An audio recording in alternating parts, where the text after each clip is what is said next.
Oh man, so a huge day for Bitcoin, up 2% at the time of recording, now sitting at 23,500 despite a Solana hack, which we're going to cover off. Michael Saylor stepping down as CEO of MicroStrategy, and so much more news. Despite that, we have positive news. The equity markets are moving up and Bitcoin is progressing nicely, sitting here at 23.5K. I'm going to show you the next chart patterns. We're going to look at a bunch of different time frames and look at the latest news. So smash the like button. Don't forget to subscribe. As always, guys, I'm in a different environment today, traveling on business for the next few days, but still committed to giving you guys the update. So smash up those likes. Let me know in the comments that you appreciate this, and we'll get straight into this. Now, first and foremost, how are we getting this green today? We're getting this green today on really positive news, which I'm going to come on to from the economic front. Yes, so we get the Dow Jones up 1.3%. You've got the S&P up 1.5%. NASDAQ soaring 2.5%. What is going on?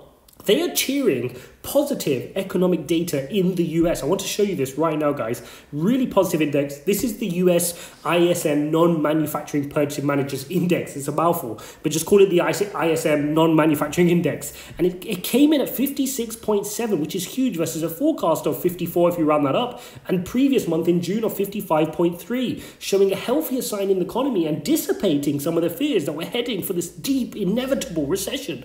Very, very interesting, and matches some of the hopium we saw from last week, right? Because last week we saw that markets were almost pricing in the worst of things. They thought that, okay, that's it. We've seen our quarter of negative growth. We're officially in a recession. We had our 75 basis points, and now things are going to get better. So we saw the market start to rally last week.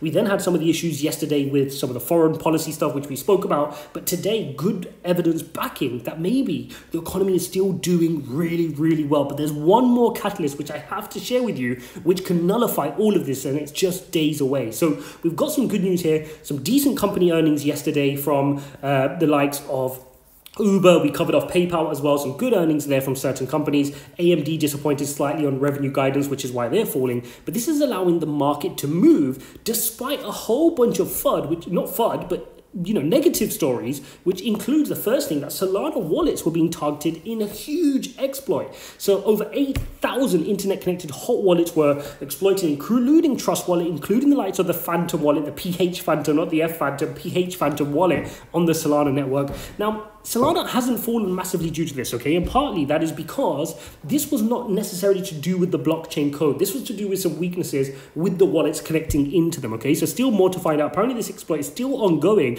but the markets are shaking this off, so we're going to move on from that. The other bit of FUD which came out overnight, which I saw in our Discord community, and I answered this to our community, so make sure you're involved in our Discord, echarles.uk/Discord, is that MicroStrategy CEO steps down as a company takes $970 million hit on its Bitcoin investments. Now remember, this is that impairment charge. Remember, the really backwards accounting policies in America mean that you have to write down or mark to market any downward moves in Bitcoin. So they have to show that they've got a $917 million loss. If Bitcoin had doubled and went up to 100,000, they wouldn't be able to mark the profit. So it's very skewed in the negative favor. And this is something Michael Saylor has been talking about a while. But this was not it. The main thing is Michael Saylor said he's going to serve as chairman, and new CEO will now come in, okay? So very important, Phong Le here will step in as CEO. And the reason Michael Saylor is doing this is because he wants to focus more on the Bitcoin process at MicroStrategy. He wants to focus and be the flag bearer of Bitcoin and not necessarily focus on the day-to-day running of the enterprise business. A lot of people forget that MicroStrategy delivers enterprise software and data analytics to companies. That's a real business, and he was running that as CEO operationally. That's very intensive. So now he's going to be handed that over to Phong Le. He'll be able to focus on just the Bitcoin side of things, more interviews, more things, still being vocal as always. So for crypto in particular, this is a positive and shouldn't be taken as a negative at all. A few other things to look at before I head straight into the charts. Gucci accepts ApeCoin for purchases now, which is very, very interesting. Fear and Greed Index has notched to 34, okay, so it's climbed back up from 31 yesterday, and it makes sense that the market is feeling a little bit euphoric today. You can see here on the chart pattern, we are now created that higher low we're talking about. Remember, I said it's perfectly fine if it wants to come up all the way down to 22K. It's rotated a little bit earlier than that, which is showing good bullish intent, but at the same time, it all doesn't matter until we break 24,000, right? We need to get through this 24,000, break above this wick. You can see the wick on this candle was 24,666, right up there. That's the level we need to push through with good volume, and then we've got this nice breakout from the triangle pattern to the upside. So that is what we're looking out for. If you bring out the daily EMA ribbon, you will notice that we're trying to now close back above our daily EMA ribbon. You can see if I just zoom in, move me out of the way there, you can see we're just fighting it, facing a little bit of resistance there, which is why we're wicking down slightly here. But if we can close above the level at about 23.5, that would give us that daily close back above our EMA ribbon, okay? So this would then just be a good test of our EMA ribbon before a bigger bounce to the upside. So that's looking good. If we head on over to a smaller time frame, like the 4 hourly, you can see we're now back above our 4 hourly EMA ribbon, which could suggest we're ready to go mountain attack at 24. We've really got to push through this level and push past the peaks here in order to sustain this relief rally. Remember, guys, going over to the weekly time frame, what am I looking at in terms of this relief rally? I don't want to get excited and tell you guys that, oh, this means crypto is going to head back to all-time highs. That's not what I'm talking about here. I've shown you my on-chain metrics. I've done various analyses. Go watch those videos to understand what's going on. Transaction volumes continue to be down, right?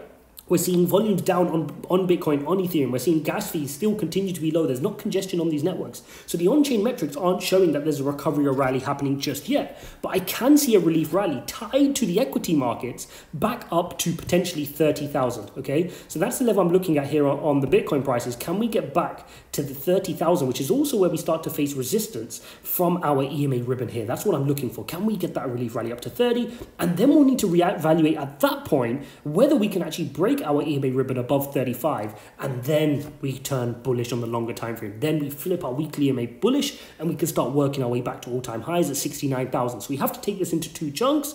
But like I said to you guys, I'm super focused on making sure I'm in the market. If I wasn't in the market right now, I'd be super uncomfortable, because we know how quickly Bitcoin can bounce, and the equity markets now have an excuse to start to say, hang on, maybe things are getting a little bit better.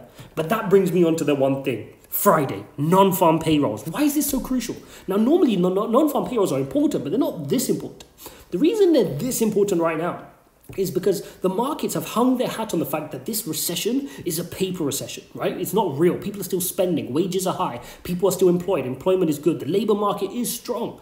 Well, if it comes in that the non-farm payrolls tank, that could concern that the market is tanking into a deep recession. So we need that non-farm payroll to cool off, i.e. inflation can start to come down. It's cooling off, but not damaging, not a plummet down to the downside. So we need to see that figure. It's almost like a Goldilocks. That figure's got to come in just right on Friday. Otherwise, the market could react adversely. So all eyes on that figure. We also had Fed Chairman Bullard come out with some dovish comments, which is really good. He said he don't feel we're in a recession, of course. So we know some of these comments are politicized, but normally he's a hawk. He's, he wants to increase interest rates. No, things are getting dangerous. Let's increase interest rates aggressively. But the fact that he's coming in tiptoeing around lets the market feel confident around that. We also had that US official who decided to fly to that territory, return, which is good. Hopefully that can settle its qualms and we don't have any further dispute around that foreign policy for a little bit. And if all those things remain, if company earnings continue to be good, if we see that the economy continues to remain well, then fingers crossed, maybe equities can continue to rally here and build some momentum. And guess what? Bitcoin is correlated to that right now. Guys, as always, don't forget to smash the like button. Don't forget to subscribe as always. If you appreciate these types of updates, let me know. Check out Bybit and BitGet, links in the description. You can use those platforms to buy your favorite cryptocurrencies. And speaking of which, what are the top 5 altcoins I'm buying right now? I'm going to link that up. Go watch that. That was a video I posted earlier today. Go watch that. Let me know what you think, and I'll see you in the next one.